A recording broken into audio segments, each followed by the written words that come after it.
Hey guys, and welcome back to another Armoured Warfare video. Armoured Warfare just officially hit 1 year since it was released into closed beta. As a result of that, we have a rather nice event going on right now, with the reward being a very highly requested vehicle, Soviet main battle tank, the IS-7. Those of you familiar with the other tank game, World of Tanks, the IS-7 appears in that as one of the strongest main battle tanks in the game, at the tier 10 of the Soviet line.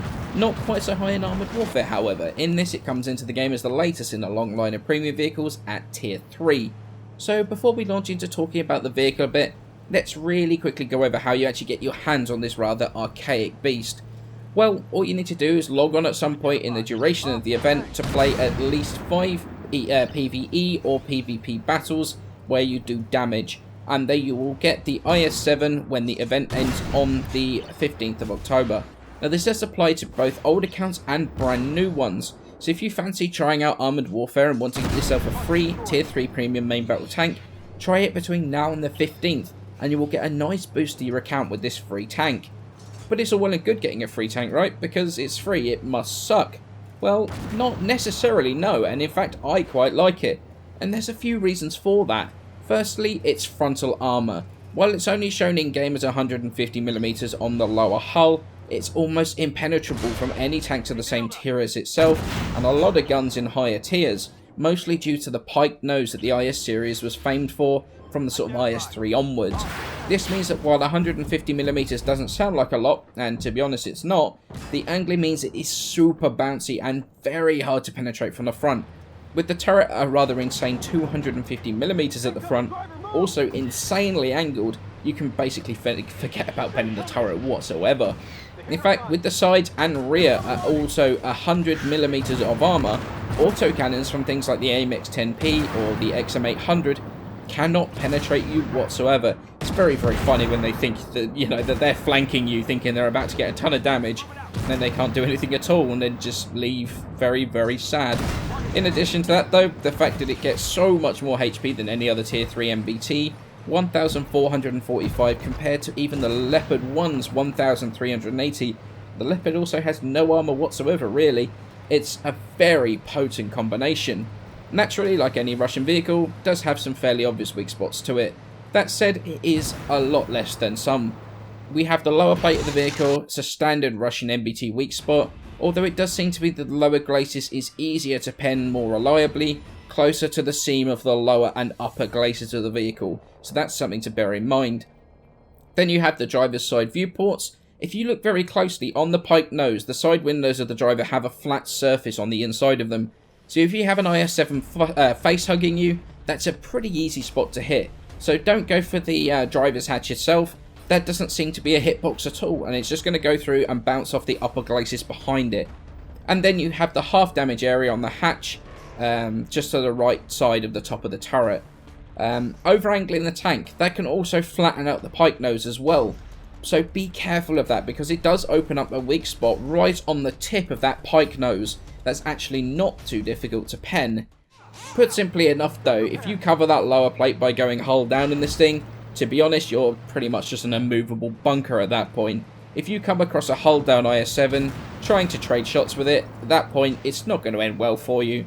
Either try to get your arty to flush out the IS-7 or just flank it, because the mobility on the IS-7 is rather painful. It's not that slow when it does finally get up to speed. It's able to hit 62 km an hour, which isn't bad. The hull traverse though really is painfully slow, and the turret's traverse is even slower than that, really giving this a feeling of being a very old tank.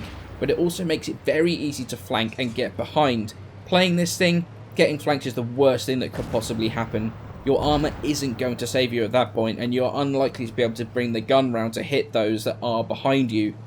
Talking of that gun, we have a winner with this one. Comes with a 130mm cannon with the ability to fire 2 different types of ammo. You got the armour piercing round or high explosive. The penetration of the 130mm armour piercing is fantastic. 242mm of penetration. That's only 5 less than the Leopard 1's penetration, which is widely regarded as having the best MBT gun of its tier.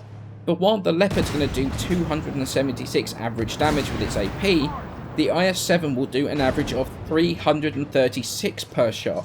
So it is a seriously punchy gun, and also does pretty damn good damage. But like most things, that does come with a trade-off, a hugely long aim time of just under 4 seconds and a reload speed of around 10 seconds. It's a very slow firing gun. It takes a long time to be accurate, meaning the gun handling really isn't the greatest. And with only -2 degrees of gun depression, even the slightest bump in the road can make the difference between hitting a weak spot on a target and hitting the target at all. Now, I know it sounds like I'm being rather negative with the IS-7 when I say it's got poor traverse, poor aim time, slow reload, no gun depression. Sounds like I think the tank is bad, but yet it's really not. It sounds really counterintuitive, doesn't it? It sounds like a recipe for disaster. Yet it's one of the most fun tanks I've played in a very long time. The fantastic penetration kind of negates the aim time slightly, because you don't necessarily have to be aiming for weak spots unless you're going against very heavily armoured tier 5s. So you can actually take shots when it's only partially aimed. But the damage the damage output this thing pumps out is frankly mad, especially when you combine it with its huge health pool and the pretty damn decent armour. This thing, even when not hull down, really can take one hell of a beating.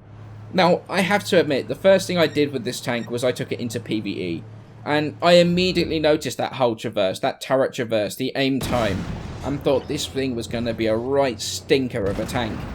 Boy, I couldn't have been more wrong. Played in a way that suits its strengths, hull down, firing constantly. This thing is pretty much, as I said before, it is a bunker. It comes with a couple of retrofits as well to try and help things out. You've got one armor retrofit, which I decided to put on the spool liner. Helps with saving my crew when I do finally take a hit, as well as giving more HP to choose through. And then I've also got one global retrofit. And I actually went with the gyro stabs on this, because that brings down both the reload and the aim time of the gun. And it made a huge difference to the way the gun handled. The IS-7 is almost impenetrable if you cover that lower plate. A good position can hold up an entire flank, and it has done several times today in the game that I played. For a tank that only requires 5 games to be able to get, it's a decent little money maker, plus a whole load of fun to smash a flank with. A pretty damn decent tank, and one that I've had a blast in today. If you are new to Armoured Warfare, make sure that you do enough to pick this thing up. I'm gonna say it is worth it for sure, especially with how easy it is to get. It won me over very, very quickly, and I hope that you're going to enjoy it as much as I have when it gets put into your garage at the end of the event. As always guys, many thanks for watching. Feel free to chuck us a like and subscribe if you like these tank overviews, or if you just like gaming content in general, and I shall see you in the next episode.